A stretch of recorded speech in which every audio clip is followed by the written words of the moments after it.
에베소서 5장 16절. 여러분 너무나도 잘 알고 계신 말씀이시죠? 그죠? 낙타가 이거 볼륨 조금만 줄여주실래요? 예. 여러분 다들 너무나도 잘 알고 있는 말씀입니다. 다만 이 말씀이 어디에 있는지를 잘 모를 뿐이죠. 그죠? 그래서 검색기를 찾아서 이 말씀이 어딘지 찾은 것 뿐이지 여러분 잘 아시는 말씀일 것입니다. 자, 우리 함께 한 목소리로 읽도록 하겠습니다. 시작! 세월을 아끼라 때가 악하니라. 아멘. 예. 세월을 아끼라 때가 악하니라. 뭐 오늘 설교 제목은 뭐 별다른 제목이 필요 없습니다. 그냥 세월을 아끼라입니다. 세월을 아끼라. 세월을 아끼라. 예. 근데 이게 오늘 설교 제목의 전부는 아닙니다. 딱 뒷부분만 말한 거고요. 오늘 설교의 전체 제목은 마지막에 설교를 끝날 때 알려드릴 겁니다. 예. 세월을 아끼라. 세월을 아끼라. 여러분 누가복음 7장 36절에서 50절을 보면요, 그 유명한 죄인 여인이 나와서 막 예수님의 발을 막 눈물로 그리고 자기 머리카락으로 막 닦으면서 자기 향유컵을 깨트려 이렇게 바치는 그 장면이 나옵니다. 여러분 그 이야기 속에서 예수님에 의해, 예수님의 그 말씀에 의해, 예수님의 그 사랑의 손길에 의해 죄사함을 받은 그 여인은 그 죄사함을 받은 그 감격에 너무나도 감사드려서 그 귀한 향유옥합을 주님께 기꺼이 드립니다. 그렇다면 여러분 향유옥합의 값어치는 얼마나 될까요? 여러분 다 우리 포나무교회 청년부 수련회 갔다 오셨으니까 대충은 아실 텐데요. 300데나리온, 그렇습니다. 여러분 300데나리온인데요. 예, 역시 그냥 선배가 아닙니다. 300데나리온인데요. 이게 오늘날 값어치로 환산하면 얼마가 될까 상은아? 300데나리온 상은아 얼마 정도 될까요? 우리 졸업한 선배님으로서. 예, 그래요. 좀 약간 다 알고 있는데 약간 지금 좀 피곤한가 봐요. 자, 300데나리온인데 여러분 1데나리온이 그때 당시 하루 그 일꾼의 하루 노동에 대한 사기였다고 합니다. 하루 임금이었다고 하죠. 제가 작년에 좀 이렇게 건설 현장에 좀 일해봐서 아는데요. 하루 요즘에 건설 현장 임금이 8만 원이에요. 하루 열심히 태양빛에서 일하면 8만 원을 받습니다. 그럼 여러분 1데나리온을 오늘날 값어치로 8만 원이라고 생각해 봅시다. 그러면 300데나리온이면 얼마가 되는 걸까요? 2,400만 원이 되는 거죠.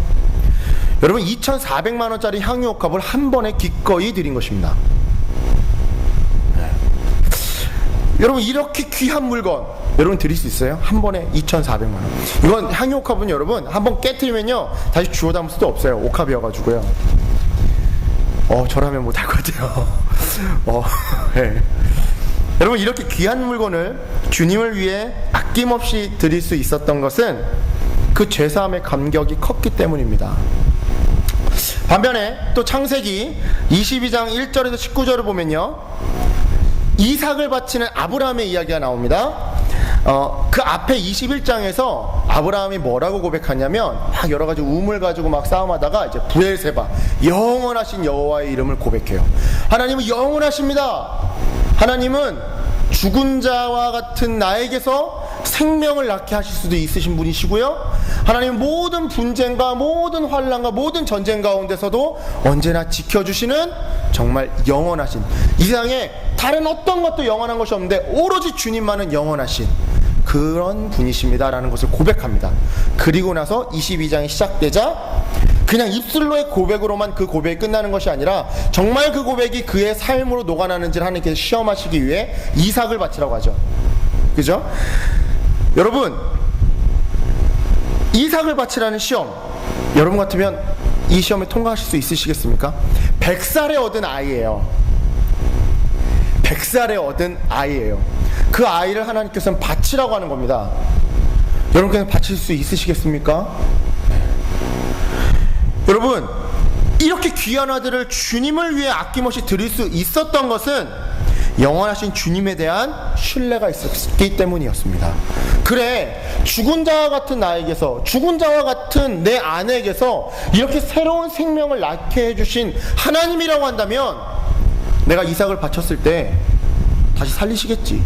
아니면 이삭을 다시 걷어가시면 다른 아이라도 주시겠지. 아니면 다른 예배하심이 있겠지. 왜냐하면 그분은 영원하신 하나님이니까. 그런 신뢰가 있었기 때문에 기꺼이 드릴 수 있었습니다. 마지막으로 사도행전 2장 43절에서 47절을 보면 그 유명한 초대교회 유무상통 이야기가 나옵니다. 그 부분을 잘 보면요, 자신의 물건을 서로 통용해요. 근데 이 물건은 창고에 놔둔 물건이 아니에요. 현재 자기가 쓰고 있는 물건인데 내 지체가 필요하다고 하면 기꺼이 그걸 내어주는 거예요. 같이 쓰는 거예요. 심지어는 여러분, 그 본문을 잘 보면요, 자신의 재산과 소유를 팔아 서로의 필요를 채워준다라는 거예요. 그죠? 자기의 소유를 기꺼이 팔아서 나보다 더 힘든 사람, 지금 당장 필요한 사람에게 그것을 준다라는 겁니다. 예. 여러분, 거의 불가능하죠, 오늘날. 그래서 그 사도행전 2장 43절에서는 바로 이러한 삶이 기적이다라고 하면서 초대교회 삶 속에 기적이 나타나니 사람들이 경외하더라, 두려워하더라 라고 얘기하고 있습니다. 여러분, 이런 기적과 똑같은 이런 일들, 정말 자신에게 너무나도 귀하고 소중한 이 소유를 팔아서 이웃을 위해 기꺼이 드릴 수 있는, 아낌없이 줄 수 있는 그런 삶을 살 수 있었던 이유는 바로 그들이 하늘 시민권을 가지고 있었기 때문이었습니다. 그래, 나의 소유는 이 땅의 이것들로 끝나는 것이 아니라 나의 진짜 참된 소유는 저 하늘나라, 저 하늘나라에 있다. 내게 이 땅에서 베풀어 주신 모든 것은 주님이 주신 것이지 내 것이 아니다. 그리고 나에게는 저 죽어서가 하늘나라, 그 하늘나라가 있었기 때문에 그들은 욕심 없이 자신의 것을 내어줄 수 있었던 것입니다. 사랑하는 여러분, 여러분에게 질문하겠습니다. 여러분도 주님께 제사함을 받은 사람들 맞죠? 아멘? 네. 여러분도 주님의 그 신실하신 언약으로 구원 받았고, 또한 여러분이 뭐 단기 선교를 간다거나 여러분이 뭐 특별한 어떤 막 소원함이 있을 때 하나님께 기도했을 때 그 기도의 응답으로 여러 가지 열매 맺어봤던 그런 신실하신 하나님을 경험해 보셨죠? 아멘? 예, 그죠? 마지막으로 하나 더 묻겠습니다. 여러분도 죽어서 천국 간다, 그리고 이미 이 땅에서 나는 하늘나라를 맛보며 살고 있다라는 하늘 시민권을 가지고 계신 분들 맞으시죠? 아멘. 감사합니다. 예, 그렇다면 여러분, 우리들도 그 죄사함에 감격하여 그리고 그 신실하심을 신뢰하며 마지막으로 하늘 시민권 안에서 마땅히 드려야 할 우리의 그 소중한 것들을 충분히 주님께 내어드릴 수 있습니다. 물론 저도 자신은 없어요. 하지만 할 수 있다라는 거예요. 왜? 나도 죄사함의 감격이 있기에, 나도 그 신실하신 하나님을 맛보았기 때문에, 경험해봤기 때문에, 그리고 나 역시도 하늘 시민권을 가지고 있는 사람이기 때문에 나에게 소중한 것을 비록 겁이 나고, 비록 지금 당장은 욕심이 나고, 비록 지금 당장은 내어드리기에 막 아까워 보이지만 그래도 그 순간이 되면 어떻게 해서라도 내어드릴 수 있다라는 거죠. 여러분도 저와 동일한 고백을 하시죠? 아멘. 누가 자꾸 제 눈을 보면서 쉬쉬 웃으면서 대답을 안 하는데? 예? 여러분, 그렇다면 오늘날 우리에게 정말 소중한 건 무엇일까요? 집일까요? 아니면 뭘까요? 우리 오늘날 이 시대를 사는 우리에게 정말 소중한 건 무엇일까요? 돈일까요? 저는요, 여러분들은 어떻게 이해하실지 모르겠습니다. 하지만 저는요, 오늘날 이 시대를 살아가는 우리에게 가장 소중한 것은, 가장 최고의 값어치는 시간이 아닐까 생각합니다. 오늘날 세상은 우리를 더욱더 바쁘게 몰아갑니다. 여러분 정말 바쁘시죠? 선교단체 하랴, 교회 예배하랴, 또 공부하랴, 또 여러분 가족 행사 있으면 가족 행사 참가하랴, 친구들하고 약속 있으면 그거 다 챙기랴, 또 과제는 얼마나 많은지, 또 팀플은 얼마나 많은지, 공부해야 될 학습량은 얼마나 많은지, 취업하기 위해서 준비해야 될 것들은 또 얼마나 많은지, 여러분 정말 눈코 뜰 새 없이 바쁘실 겁니다. 여러분, 오늘날 세상은 우리를 더욱더 바쁘게 몰아가요. 문명의 이기들이 발달하면서 사람들은 더욱 여가를 즐기고 우리의 삶에 더욱 여유가 있을 거라고 생각했습니다. 하지만 웬거는 여러분 아니라는 거죠. 정말 정반대로 문명의 이기들이 발달하면 발달할수록 우리가 더 바빠지더라는 거죠. 여러분 농촌만 해도 그래요. 여러분 농촌 한번 가보세요. 얼마나 여유롭고 마치 시간이 멈춰있는 듯한 느낌을 받는지 모르겠어요. 그런데 오히려 문명의 이기들이 많고 발전되어 있는 도시를 와보면 왜 그렇게 뭐가 그렇게 바쁘고 왜 그렇게 마음에 여유가 없는지 모르겠어요. 여러분, 경제학의 백색 가전기구 이론이라는 이론이 있습니다. 이게 뭐냐면요, 한때 1960년대 50년대 미국에서 이제 가정주부들의 시간 활용도를 조사해 본 거예요. 약간 우리나라랑 약간 정서적으로 다르게 미국은 이 가정주부를 하우스키퍼라고 해가지고 하나의 직업으로 이렇게 생각을 합니다. 그래서 가사노동을 하는 주부들이 과연 그들의 여가 시간을 얼마나 활용하나 조사해 봤더니 너무 여유가 없더라는 거예요. 아침에 일어나서 밥하고 남편이 출근하면 막 설거지하고 청소하고 이런 가사노동이 너무나도 많아서 정말 쉴 틈이 없더라는 거죠. 그래서 백색 가전기구를 만들었다고 합니다. 백색 가전기구를 하면 세탁기, 뭐 냉장고, 뭐 전자레인지, 식기세척기 이런 거를 의미하는 겁니다. 막 그런 것들을 만들어서 막 가정에 보급이 됐어요. 물론 샀겠죠. 그리고 나서 다시 조사를 했어요. 조사를 할 때 나름 이렇게 예상했습니다. 아, 분명 이런 백색 가정기구들이 늘어났으니까 가정주부들의 여가 시간이 더 늘어났겠지. 근데 웬걸요? 조사 결과, 리서치 결과 여가 시간이 더 줄어든 거예요. 뭐 가스레인지가 생기고 냉장고가 생기고 세탁기가 생겨서 가사노동을 하는 시간은 줄어들었어요. 근데 줄어든 만큼 뭔가 또 다른 일을 하더라는 거죠. 여러분, 우리 삶을 봐도 그래요. 컴퓨터, 인터넷 얼마나 우리의 삶을 신속하게 만들어줍니까? 근데 그렇다고 해서 여러분의 삶이 안 바쁜가요? 제 경우는요, 컴퓨터가 있어서 그리고 인터넷이 있어서 일의 속도가 빨라진 만큼 또 다른 일을 더 찾아서 하더라고요. 그리고 일의 속도가 줄어들면 줄어든 만큼 누군가가 나한테 일을 더 시키더라고요.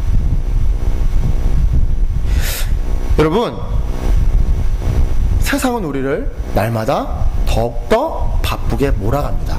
아무리 문명이 발달하고 기술이 발달한다고 해도 그러면 그럴수록 더욱더 우리는 바빠질 것입니다.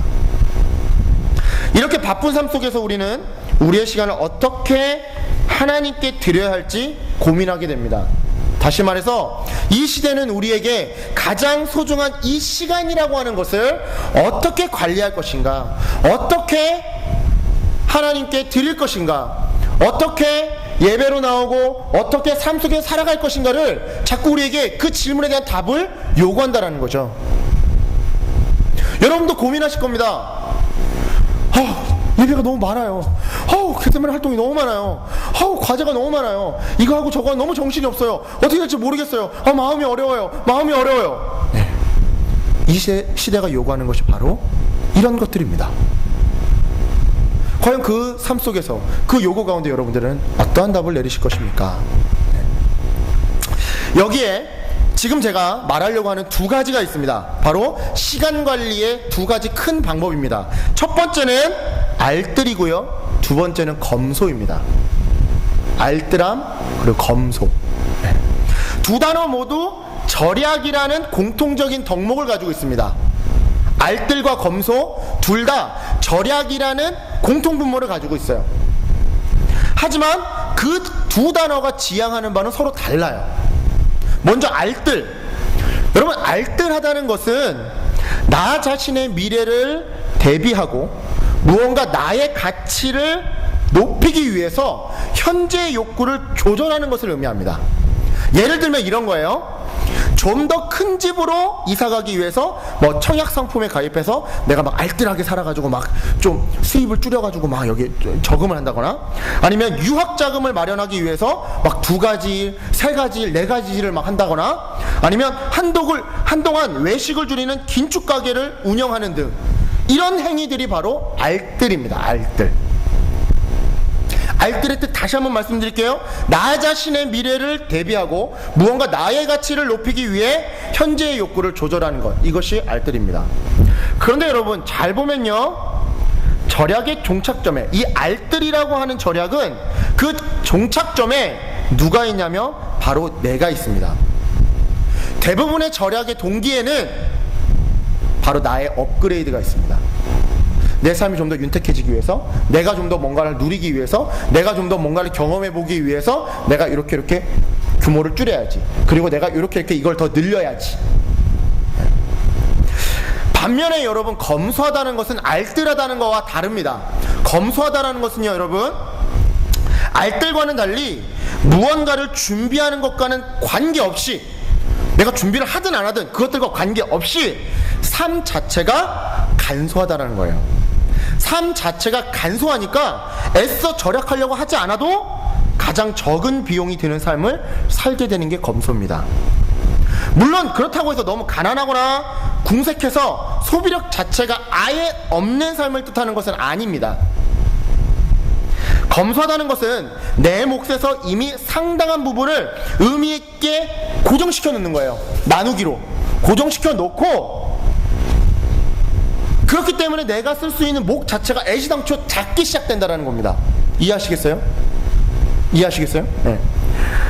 쉽게 말해서 내가 벌어서 내가 한 소득의 한 20% 뭐 30% 기부를 해야지? 그러면 내 소비는 이미 내 소득의 70%에서 시작하는 거예요. 이해하시겠죠? 네?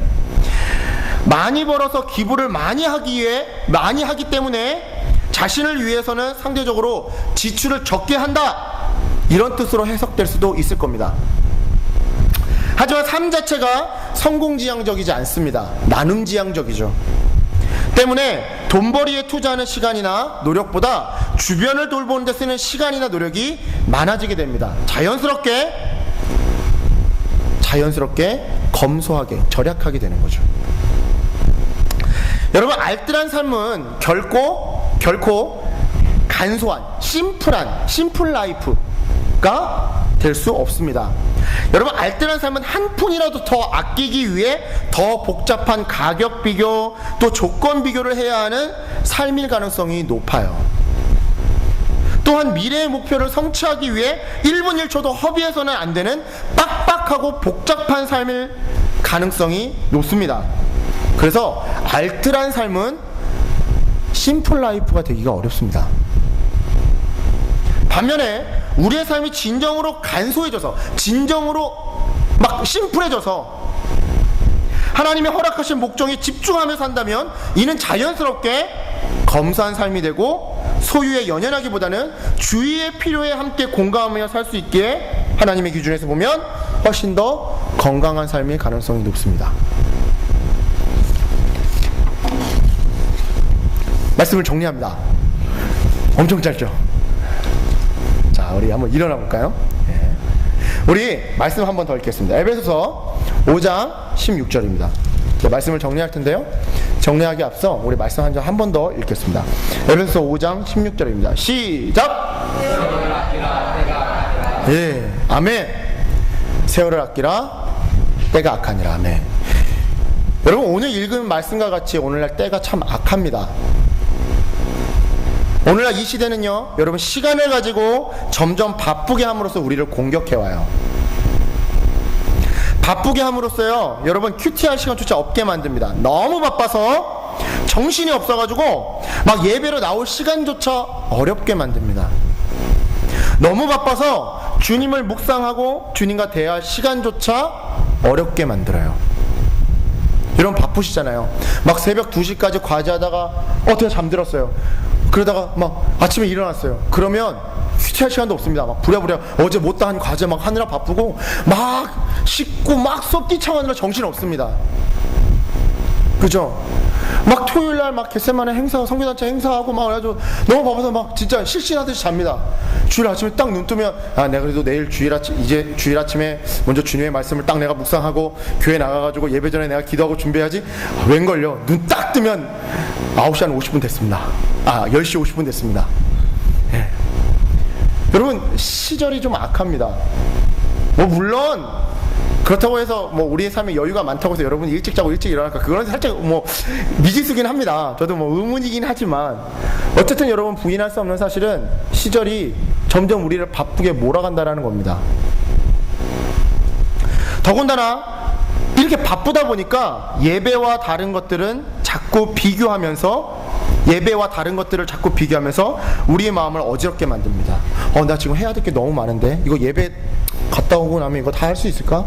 아, 나 지금 공부할 게 이게 산더미인데, 내가 해야 될 일이 이렇게 많은데, 내가 만나야 될 사람이 이렇게 많은데, 아, 나 이거 예배 갔다 오고 나서 할 수 있을까? 내가 오늘 이거 성경 공부 참가하고 나서 할 수 있을까? 내가 이거 큐티하고 나서 이거 할 수 있을까?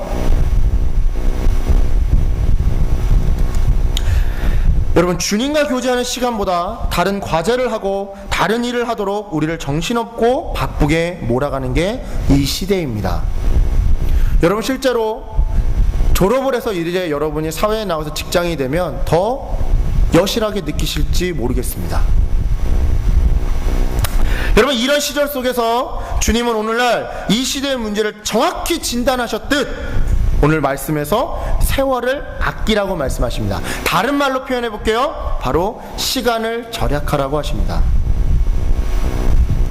시간을 알뜰하게 쓰므로 절약하는 것이 아니라 시간을 검소하게 쓰므로 절약하라고 말씀하십니다. 다시 말해서 큐티 시간, 예배 시간, 개인적으로 주님을 만나는 시간, 공동체 예배 시간, 주님의 말씀을 배우는 시간은 무조건 주님 것으로 못 박아 두라는 겁니다. 그거 가지고 다른 것들과 씨름하지 말라는 겁니다. 그거 가지고 다른 것들과 절약하기 위해서, 알뜰하게 살기 위해서 막 그거를 내가 어떻게 막 요건 2시간 안에 끝내야지, 요건 1시간 안에 끝내고 요거 해야지, 이렇게 하지 말라는 겁니다. 비교하지 말라는 겁니다. 못 박아 두라는 겁니다. 그 시간들은 무조건 못 박아 두고 나머지 시간 속에서 공부하고, 나머지 시간 속에서 열심으로 일하고, 나머지 시간 속에서 열심으로 이웃과 교제하라는 것입니다. 제가 만약 다른 교회에 있다고 한다면 이런 설교를 못 할 겁니다. 왜냐하면 다른 교회는 막 많이 부르니까. 하지만 우리 교회이기 때문에 더욱더 자신있게 저는 이렇게 얘기할 수 있습니다. 예, 못 박아 두라는 겁니다. 주일 예배 시간 11시부터 오후 예배 끝나는 그 시간 그냥 못 박아 두라는 겁니다. 그 시간 놓고 자꾸 뭔가 비교하지 말라라는 겁니다. 아침에 일어나서 먼저 주님의 말씀을 묵상하고 주님과 만나는 그 시간 못 박아 두라는 겁니다. 그 시간 가지고 다른 것들과 비교하지 말라는 겁니다. 내가 나의 업그레이드를 위해 그 시간을 자꾸 뭔가 내가 1시간을 줄여야지, 30분을 줄여야지, 그러지 말라라는 겁니다. 못 박아 두라는 겁니다. 그리고 나머지 시간에 너의 열심을 다해서 살라라는 겁니다. 나머지 시간에 열심을 다해 공부하고, 나머지 시간에 열심을 다해 살아가라는 겁니다. 여러분, 나의 업그레이드를 위해 예배 시간을 절약하고 큐티 시간을 절약하지 마십시오.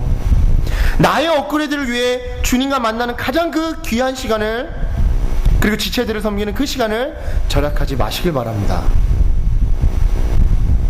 사랑하는 여러분, 때가 악합니다. 이 악한 때를, 시간을 검소하게 아낌으로 살아가는 주님의 자녀들 되시길 주님으로 축원합니다. 그래서 오늘의 설교 제목은 세월을 아끼라, 그 앞에 검소함으로 세월을 아끼라입니다. 검소함으로 세월을 아끼라. 우리 시간 반주 주시고 한번 우리 다 같이 좀 기도하고 마치도록 하겠습니다. 설교 앞부분에 예수님께 향유 옥합을 드린 죄인 여인에 대해서 얘기했습니다. 여러분, 그 죄인 여인은 그 구원의 감격이 너무 감사해서 자신에게 정말 소중한 그 향유 옥합을 드릴 때 결코 알뜰하게 드리지 않았습니다. 이것은 주님 것이니 온전하게 주님께 드렸습니다. 이삭을 바쳤던 아브라함, 그 이삭을 발침에 있어서 알뜰하게 절약하고 알뜰하게 재지 않았습니다. 이 이삭은 주님 주신 것이니 주님 것입니다. 그렇게 못 박아 드렸습니다. 초대교회 성도들은 어떻습니까? 이것이 내 것이니 내가 알뜰살뜰하게 절약해서 남들과 나누겠습니다가 아니라 이것 또한 주님 주신 것이오니 주님 뜻이라면 검소하게 못 박아두고 드리겠습니다 하고 드렸습니다. 그렇다고 한다면 여러분들을 위한 주님의 그 십자가 사랑은 어떠했을까요? 주님이 우리를 위해 십자가에 못 박아 달려 죽으실 때 자신의 남은 인생을, 자신의 남은 목숨을 알뜰하게 절약하시고 알뜰하게 계산하셨을까요? 예수님의 남은 인생을 업그레이드하기 위해 자신의 삶을 알뜰하게 경영하시다가, 그렇게 하시다가 우리를 위해 죽으셨습니까? 아닙니다. 이 목숨은 너희들을 위한 것이다 라고 못 박아두고 우리에게 내어주셨습니다. 이제 우리를 좀 돌아봤으면 좋겠습니다. 저부터 돌아봅니다. 과제가 많다고, 내가 해야 될 일들이 너무나도 많다고, 내가 주님께 내어드릴 그 시간을 온전히 내어드리지 못하고 자꾸 비교하고 제 어떤 제 삶을 돌아봅니다. 그리고 우리 함께 돌아보길 바랍니다. 내가 과제하느라 정신없어 죽겠는데, 내가 사람들 만나느라 정신없어 죽겠는데, 이렇게 하면서 자꾸 나의 업그레이드를 위해 예배 시간을 알뜰하게, 큐티 시간을 알뜰하게, 성경 공부 시간을 알뜰하게 계획하고 규모하려고 하진 않았습니까? 우리 이 시간 좀 돌아보며 기도했으면 좋겠습니다. 그리고 반성하면서 이렇게 결단했으면 좋겠습니다. 주님, 내가 적어도 예배 시간만큼은, 그리고 날마다 주님을 만나는 그 시간만큼은 못 박아드리겠습니다. 그 시간만큼은 다른 것들과 내가 비교하지 않겠습니다. 내가 아무리 바쁘더라도, 아무리 내가 다른 일을 하더라도 이 시간이 되면 이 시간만큼은 온전히 주님께 내어드리겠습니다. 우리 이렇게 예배를 위해, 그리고 우리의 삶을 위해 우리 한 번만 통성을 기도하겠습니다. 기도합니다. 사랑하는